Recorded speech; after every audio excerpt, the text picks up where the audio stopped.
Allopathy दवाओं पर टिप्पणी करने और इंडियन मेडिकल एसोसिएशन से सवाल पूछने वाले बाबा रामदेव के विरुद्ध आईएमए पटियाला के डॉक्टर्स में भारी रोष है और उन्होंने एक प्रेस कॉन्फ्रेंस के जरिए बाबा रामदेव को आड़े हाथों लिया। आइए देखते हैं क्या कहना है president IMA Patiala doctor Neeraj Goyal का। मैं डॉक्टर नीरज गोयल हूँ, आईएमए पटियाला प्रेसिडेंट। डॉक्टर जिवें बाबा रामदेव ने एक बयान दिता है जिवें एलोपैथी एक स्टूपिड ते एक दिवालिया नाम के शब्द यूज़ किए हैं, तुसी ਉਹਦੇ ਬਾਰੇ ਕੀ कहना चाहेंगे? देखो, रामदेव जी ने बहुत ही गैर जिम्मेवार स्टेटमेंट दी है जिसके खिलाफ आईएमए खड़ी है और हम कहते हैं कि मॉडर्न मेडिसिन इस टाइम जो कोरोना के खिलाफ लड़ाई लड़ रही है उसमें हम सबको मिल के चलना चाहिए। अगर वो आयुर्वेदा के हैं, आयुर्वेदा के प्रोडक्ट्स बना रहे हैं, हम उसके खिलाफ नहीं हैं, वो उसका अपना करें और ये नहीं कि उसको लेके दूसरी किसी एलोपैथी को वो गालियाँ दें, स्टूपिड वर्ड यूज़ करें, जो कि बहुत गैर जिम्मेवार बिहेवियर है उनका। हम उसका विरोध करते हैं और हम चाहते हैं कि उनके खिलाफ कड़ी से कड़ी कार्रवाई की। जो भी पिछले 1.5 साल में डेवलपमेंट्स हुई हैं WHO के हिसाब से, हमारी कंट्री में रिसर्च हुई है, हम उस हिसाब से ट्रीटमेंट होगा और अगर टाइम से ट्रीटमेंट हो जाए तो पेशेंट्स को फ़ायदा भी होगा। हम ये नहीं कह रहे कि एलोपैथी का 100% रिजल्ट मिल रहा है, जो हमारे हाथ में है, जो हम बेस्ट कर सकते हैं वो कर रहे हैं। पर अगर उसको बाबा रामदेव कहें कि इसका कोई फ़ायदा नहीं है, तो इतने डॉक्टर बेचारे जिन्होंने जान दे दी, तो उनके लिए ये बहुत बड़ा जो उन्होंने बलिदान किया है उसके खिलाफ एक बड़ी शर्मनाक हरकत है रामदेव जी की। मैं इसकी बहुत कड़े शब्दों में निंदा हूँ। हमारी नेशनल आईएमए ब्रांच ने उनके खिलाफ मानहानि का दावा किया है और उनके खिलाफ पुलिस कंप्लेंट भी की है और उनको ये भी कहा है कि अगर वो अपने बयान से वापस ले लें तो हम शायद इस हालात में जनता का हाल देखते हुए, ताकि उनके गैर जिम्मेवार बयानों पे लोग ध्यान दें कि ये ना हो कि वैक्सीन लेने से हट जाएँ, हम इस चीज़ को और ज़्यादा बढ़ावा नहीं देना चाहते। वो 25 सवाल बिल्कुल बेबुनियाद हैं। हमारे पास हर चीज़ का जवाब है, 1-to-1 बात हो सकती है, टीवी चैनल्स पे हो भी रही है और हर चीज़ का हमारे क्या कहना है डॉक्टर निधि बंसल आईएमए सेक्रेटरी पटियाला का। जी, मैं डॉक्टर निधि बंसल हूँ, सेक्रेटरी आईएमए पटियाला। इस कॉन्फ्रेंस का मेन मुद्दा ये था कि बाबा रामदेव ने जो स्टेटमेंट्स एक इतने बड़े योग आचार्य होते हुए जो बहुत ही गैर जिम्मेदाराना शब्दों का इस्तेमाल मॉडर्न मेडिसिन के डॉक्टर्स के अगेंस्ट किया है, उसका आईएमए पूरी शक्ति से पुरजोर विरोध करती है। ये जो स्टेटमेंट्स उन्होंने दी डॉक्टर्स के लिए बहुत मनोबल तोड़ने वाले थे। उन डॉक्टर्स के लिए जिन्होंने दिन रात सेवा की है इस कोरोना काल में, जब सारी दुनिया अपने घर में बैठी थी। डॉक्टर्स और फ्रंटलाइन वर्कर्स वो लोग थे जिन्होंने दिन रात अपने पीपीई किट पहन के लोगों की जानें बचाई हैं। यहाँ जब वो हालत थे कि लोग अपने रिलेटिव्स को नहीं मिलने आते थे, अपने भाई बंधुओं की अनफॉर्चुनेट डेथ हो जाने पर उनको कंधा देने तक नहीं आते थे, तो ये डॉक्टर्स दिन रात मेहनत कर रहे थे उनके लिए। तो उनके खिलाफ ऐसे शब्द इस्तेमाल करना कि जो भी ट्रीटमेंट वो दे रहे हैं वो स्टूपिड हैं। सर, अगर वो स्टूपिड हैं तो इतने लोग जो बचे हैं हॉस्पिटल से सेहतयाब होकर घर पहुंचे हैं, वो कैसे पहुंचे? दूसरी बात, जो उन्होंने इस्तेमाल किए शब्द वैक्सीनेशन के खिलाफ, सर गवर्नमेंट ऑफ इंडिया ने, हमारे साइंटिस्ट ने, ICMR ने इतनी रिसर्च की, इतनी मेहनत की, इतना पैसा खर्च किया और इतनी अच्छी वैक्सीन्स कोविशील्ड एंड कोवैक्सिन उन्होंने इतने थोड़े समय में बनाई और ये वैक्सीन्स इंटरनेशनली अप्रूव हुई। उसके बावजूद उनके ऐसे शब्द इस्तेमाल करना कि क्या टीके थोप दिए जा रहे हैं और मतलब इतने गैर जिम्मेदार ये शब्द हैं कि इस पूरे जो मेगा ड्राइव है वैक्सीनेशन की उसको डिमोरलाइज करती है। वैक्सीनेशन ही सर हमारे पास एक तरीका है जिससे हम इस कोविड को हरा सकते हैं। जब तक पूरी पॉपुलेशन में हर्ड इम्यूनिटी नहीं आती, कोविड बार बार होता रहेगा। तो एक बार अगर हर्ड इम्यूनिटी आ गई तो कोविड के दोबारा लहरें आने के चांसेस घट जाते हैं। ये साइंटिफिकली प्रूवन हुआ है।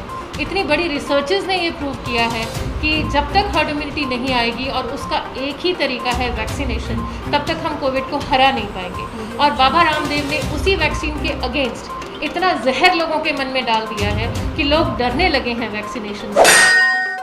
सर, उस वैक्सीनेशन को अगर लोग डर के नहीं लेंगे तो हम कैसे जीतेंगे?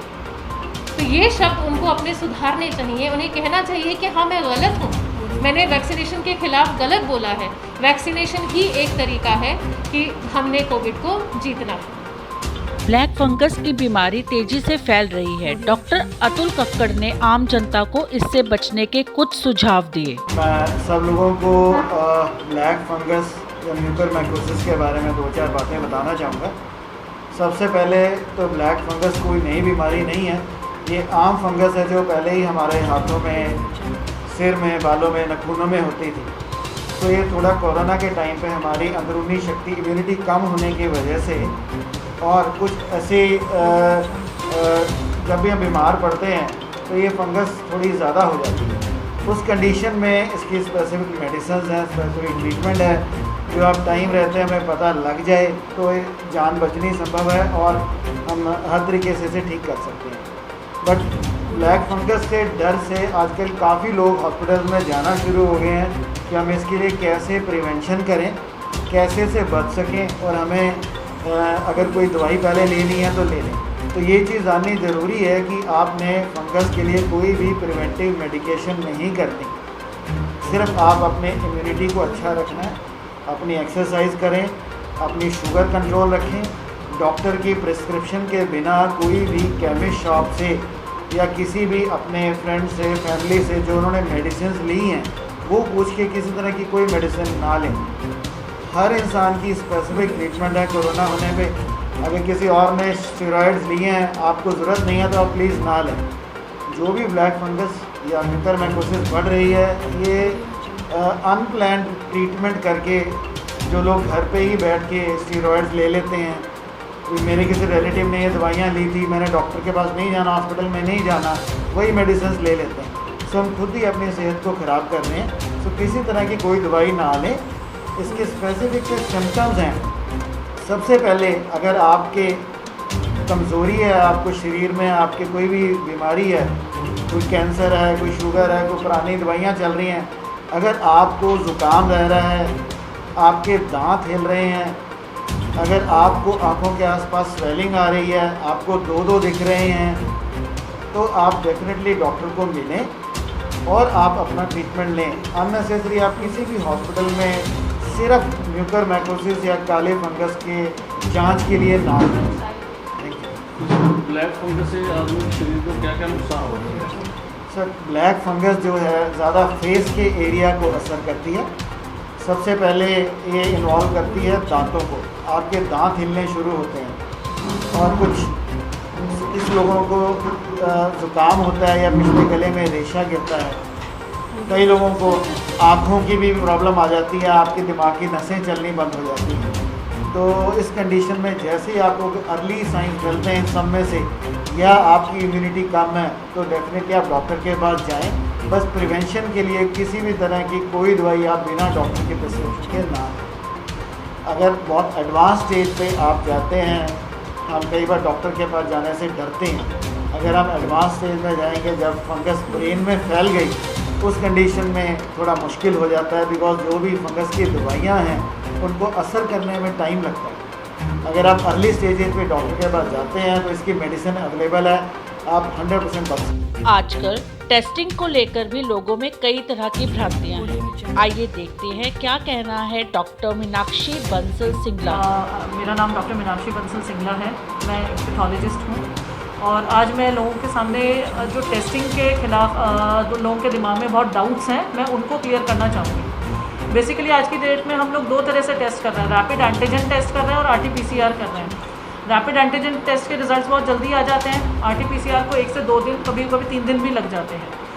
लेकिन लोगों के दिमाग में ये बहुत ज़्यादा है कि टेस्ट नेगेटिव आते हैं, टेस्ट से डरते बहुत हैं। उन लोगों को लगता है कि हमारा पॉजिटिव आ जाएगा, हमें पकड़ के ले जाएंगे, उठा के ले जाएंगे। बट मेरी लोगों से सलाह ये है कि टेस्ट करवाना बहुत ज़रूरी है। अगर आपको कभी भी सिम्टम्स लग रहे हैं, आपको लग रहा है कि हाँ आपको हल्का गला ख़राब है, बुखार आ रहा है, तो सबसे अच्छा तरीका अपने आप को और अपने परिवार वालों को बचाने का यही है कि आप टेस्ट कराएं। टेस्ट कराएं, टेस्ट से ना डरें। टेस्ट पॉजिटिव आता है, अपने आप को आइसोलेट करें। और बहुत बार देखा गया है कि कई बार रैपिड एंटीजन टेस्ट नेगेटिव आता है लेकिन सिम्टम्स होते हैं। मेरी गुजारिश है कि तब प्लीज़ अपना RT-PCR टेस्ट ज़रूर कराएं। RT-PCR इन केसेस में अगर पॉजिटिव आता है, प्लीज़ अपने आप को आइसोलेट करें, अपने परिवार वालों को बचाएं, अपने जिन लोगों से आप मिलते जुलते हैं। यही एक कुछ तरीके हैं जिनसे हम कोरोना से लड़ सकते हैं और बच सकते हैं। बहुत लोगों के दिमाग में ये भी है कि फॉल्स पॉजिटिव टेस्ट दे देते हैं अपना, ये सब नहीं होता। इन सब टेस्ट की एक्यूरेसी बहुत हाई है। साइंटिफिकली ICMR अप्रूव्ड किट से टेस्ट किए जाते हैं। ऐसा नहीं है कि कोई भी टेस्ट कोई भी लैब कर देती है। ICMR ने लैब्स अप्रूव करी हैं, ICMR ने किट अप्रूव की है, तभी ये टेस्ट किए जाते हैं। और दोनों टेस्ट RT-PCR और रैपिड एंटीजन इक्वली इम्पॉर्टेंट हैं, होने चाहिए। मेरी लोगों से गुजारिश है कि प्लीज़ अपने सिम्टम्स को ना नज़रअंदाज करें, है तो टेस्टिंग के लिए ज़रूर जाएं। कोरोना की अगली लहर बच्चों के लिए खतरनाक साबित हो सकती है। इससे बचने के कुछ सुझाव दिए डॉक्टर अवनीश ने। I am Dr. Avnish. I am child specialist. I will say only one thing. It's a new virus basically. Modalities of treatment are evolving. Daily they are evolving. Daily they are changing. But the only thing which will prevent the third wave of COVID is herd immunity basically. Nothing else can be done. ਤੇ ਉਹਦੇ ਲਈ ਜਿਹੜੀ ਜ਼ਰੂਰੀ ਹੈਗੀ ਹੈ ਉਹ vaccination ਹੀ ਹੈ basically. ਕੋਈ ਹੋਰ ਤਰੀਕਾ ਹੈ ਹੀ ਨਹੀਂ ਟੂ ਡਿਵੈਲਪ ਹਰਡ ਇਮਿਊਨਿਟੀ। ਜਿਹੜੀ ਵੈਕਸੀਨ ਹੈਗੀ ਹਜੇ ਬੱਚਿਆਂ ਲਈ ਅਪਰੂਵ ਨਹੀਂ ਹੋਈ, ਉਹਦੇ ਟਰਾਇਲ ਚੱਲ ਰਹੇ ਹੈਗੇ ਆ। ਲੇਕਿਨ ਜੇ ਪ੍ਰੋਪਰ ਵੈਕਸੀਨੇਸ਼ਨ ਹੋਏਗੀ, ਜਿਹੜੀ ਏਜ ਹੈਗੀ ਹੈ ਮੋਰ ਦੈਨ 18 ਈਅਰਸ, ਉਹ ਵੈਕਸੀਨ ਲੱਗੇਗੀ, ਹਰਡ ਇਮਿਊਨਿਟੀ ਬਣੇਗੀ, ਤਾਂ ਹੀ ਕਰੋਨਾ ਤੋਂ ਬਚ ਸਕਦੇ ਹਾਂ ਆਪਾਂ। ਕੋਈ ਹੋਰ ਤਰੀਕਾ ਹੈ ਹੀ ਨਹੀਂ। So to speak against vaccination, I think not justified. Not justified. Sir मेरे छोटे बच्चे हैं, वो की प्रिकॉशंस हैं छोटे के साथ? So precautions basically same ही हैं। Mask, but mask less than 6 years possible नहीं हो पाता। More than 6 years mask. Distancing possible नहीं है बच्चों के बीच। घर ਵਿੱਚ ਰਹਿਣ, ਘਰੋਂ ਬਾਹਰ ਨਾ ਕੱਢੋ, ਤੇ ਵੱਡੇ ਆਪਣਾ ਬਚਾਅ ਕਰਨ। ਜਿਹੜੇ ਵੱਡੇ ਹੈ, ਜੋ ਬੱਚੇ ਰਹਿਣਗੇ ਤਾਂ ਹੀ ਬੱਚੇ ਬਚਣਗੇ ਨਾ। ਕਿਉਂਕਿ ਇਨਫੈਕਸ਼ਨ ਹੋ ਰਹੀ ਬੱਚਿਆਂ ਨੂੰ, ਵੱਡਿਆਂ ਤੋਂ ਹੋ ਰਹੀਆਂ ਇਨਫੈਕਸ਼ਨ ਬੇਸਿਕਲੀ। ਜੇ ਵੱਡੇ ਬਚਾਅ ਰੱਖਣਗੇ ਤਾਂ ਬੱਚੇ ਆਪਣੇ ਆਪ ਬਚ ਜਾਣਗੇ। ਕੋਈ ਹੋਰ ਤਰੀਕਾ ਹੀ ਨਹੀਂ ਹੈ।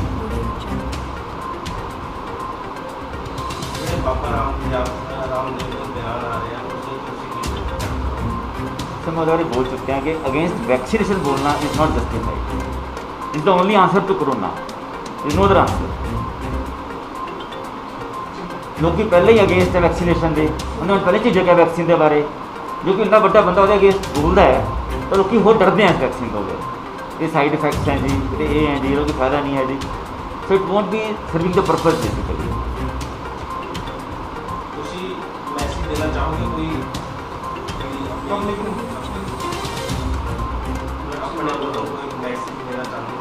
Sir, to prevent corona, again the same basic rules are there: social distancing, mask, hand washing, and now vaccination. That's all, nothing else. For more news, subscribe to Aksh News.